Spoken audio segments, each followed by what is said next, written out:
میں آیا. بہن کو آواز دی زینب آؤ, میں آخری رخصت کے لیے آیا ہوں, مجھے اپنے بیٹے سید سجاد کے پاس لے کے چلو. میں نے امر امامت قبول کر لی.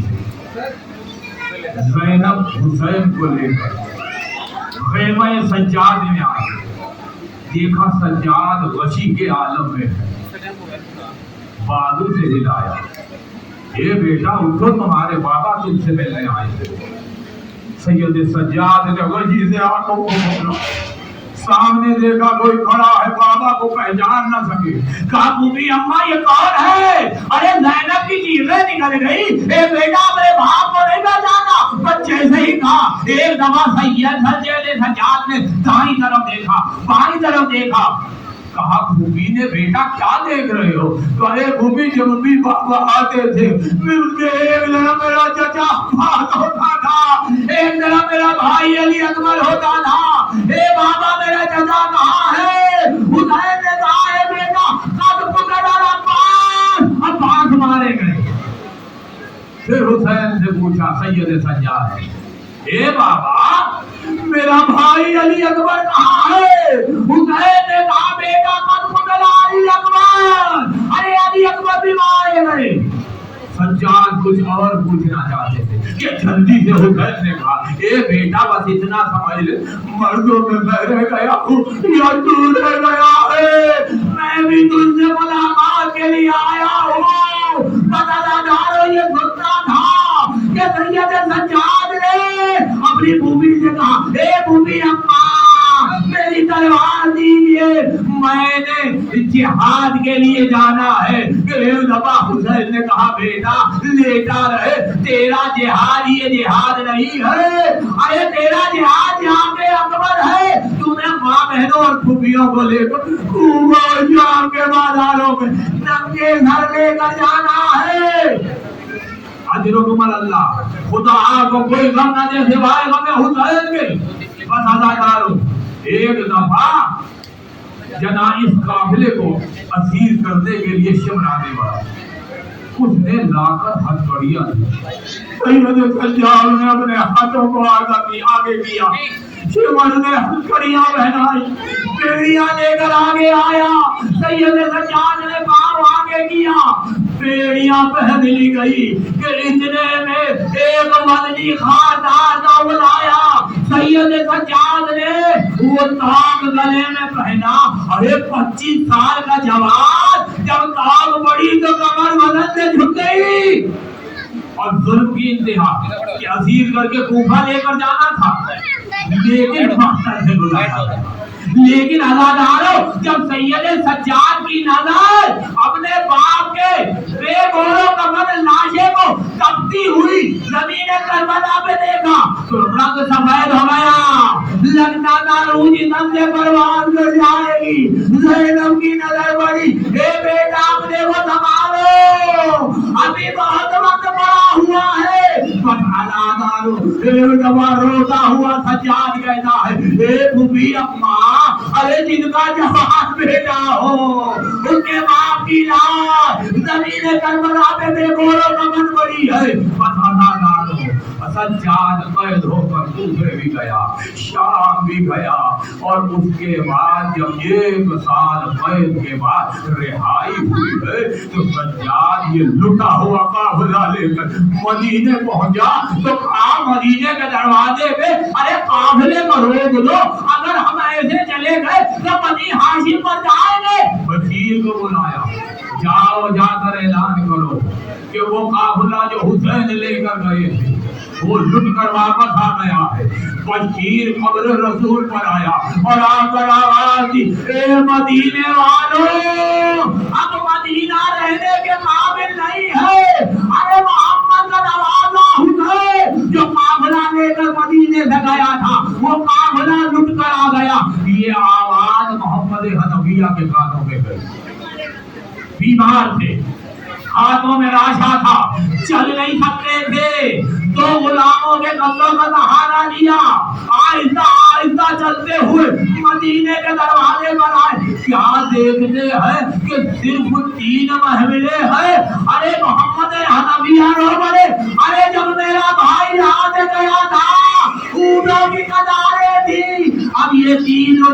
रह गए। मोहम्मद हनफिया चलते चलते उस काफिले की तरफ जाने लगे कि रास्ते में कोई ज़ईफ बैठा हुआ था। अरे मोहम्मद हनफिया ने नहीं पहचाना, उस ज़ईफ के पास से गुजर गए। जैसे ही आगे निकले पीछे से ज़ईफ ने आवाज दी, चाचा मेरा तुम पे सलाम हो।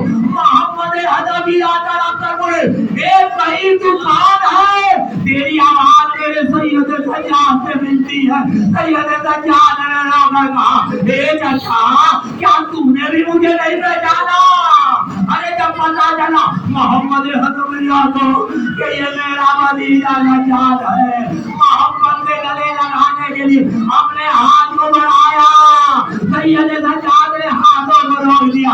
ए चाचा मेरे गले में ना हाथ डालना, साउं से जो जख्म बड़े थे वो अभी का खून रिस रहा है। पर अज़ादारों इस इमाम का एक सहाबी है मिनहार, वो आया मेरे इमाम के पास और आकर कहता है फर्जंदे रसूल 35 साल हो गए आप अपने बाबा के ऊपर रोते हुए, आप तो बनी हाजिम है।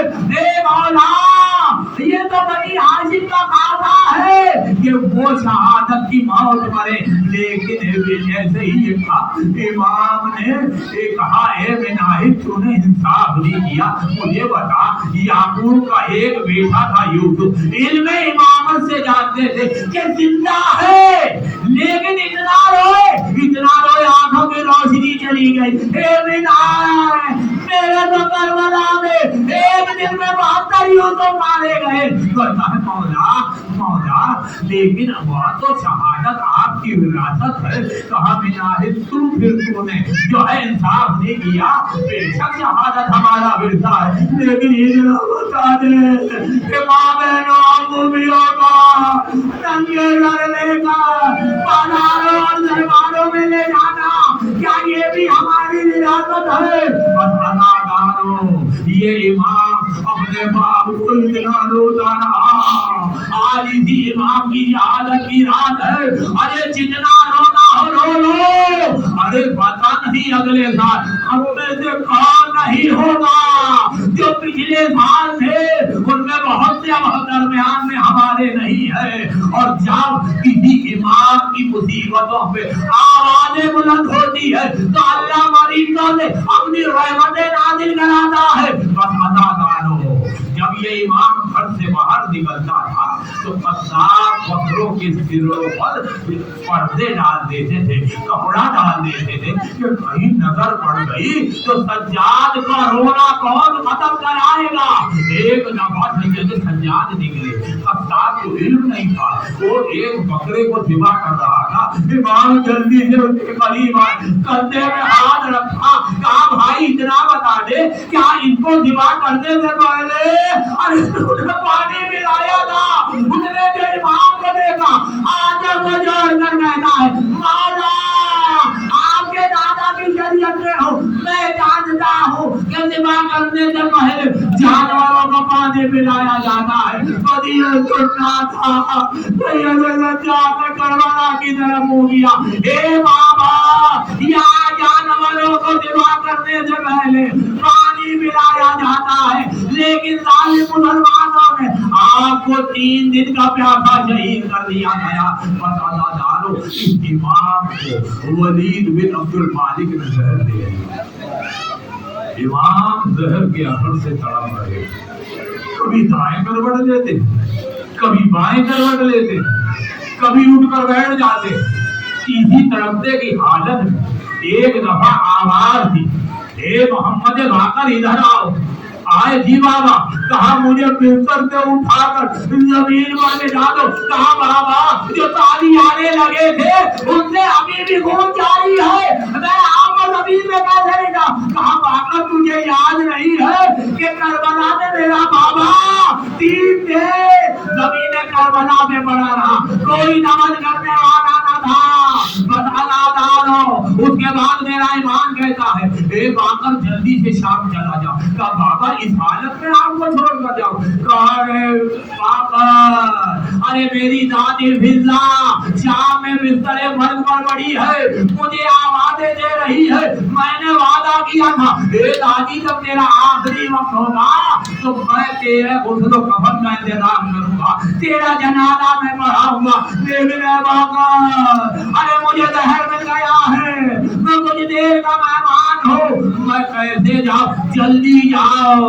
अरे बाकर गए हमें इजाजत से, शाम पहुंचे हैं तो देखा दादी बिस्तर पर तड़प रही है, आवाजें दे रही है, ए बेटा सज्जाद कहाँ हो? तुमने वादा किया था मेरा दूसरों कफन का इंतजाम करोगे, मेरा जनाजा उठाओगे, मुझे कब्र में दफन करोगे। अरे रोता हुआ मांगर आगे बढ़ा, कहता है दादी मैं आ गया हूँ। अरे फिजा ने पूछा तुम कौन है? कहा मैं बाकर हूँ। तो तड़प कर कहती है मैंने तुझे नहीं बुलाया, अरे मैं तो सैयद का जान को बुला रही हूँ। तो रोता हुआ बाकर कहता है हे दादी मेरे बाबा को जहर दे दिया गया है, कुछ लोगों का मेहमान है, बस अदादारो फिजा दुनिया से गई, गुस्ल कफन हुआ, इमाम ने जनाजा पढ़ा के दफन किया।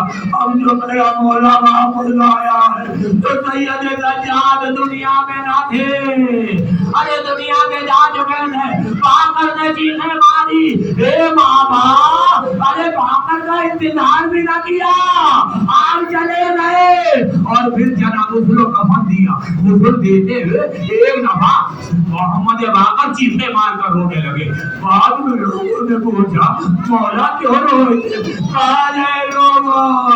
अरे जब गुस्ल के लिए मैंने अपने बाबा का लिबास उतारा, मेरे बाबा के जिस्म पे कोई ना था, फिर भट्टियां थी और जो दफन देता दियानों के और गर्दन के ताव के उनके अभी भी खून रिस रहा था।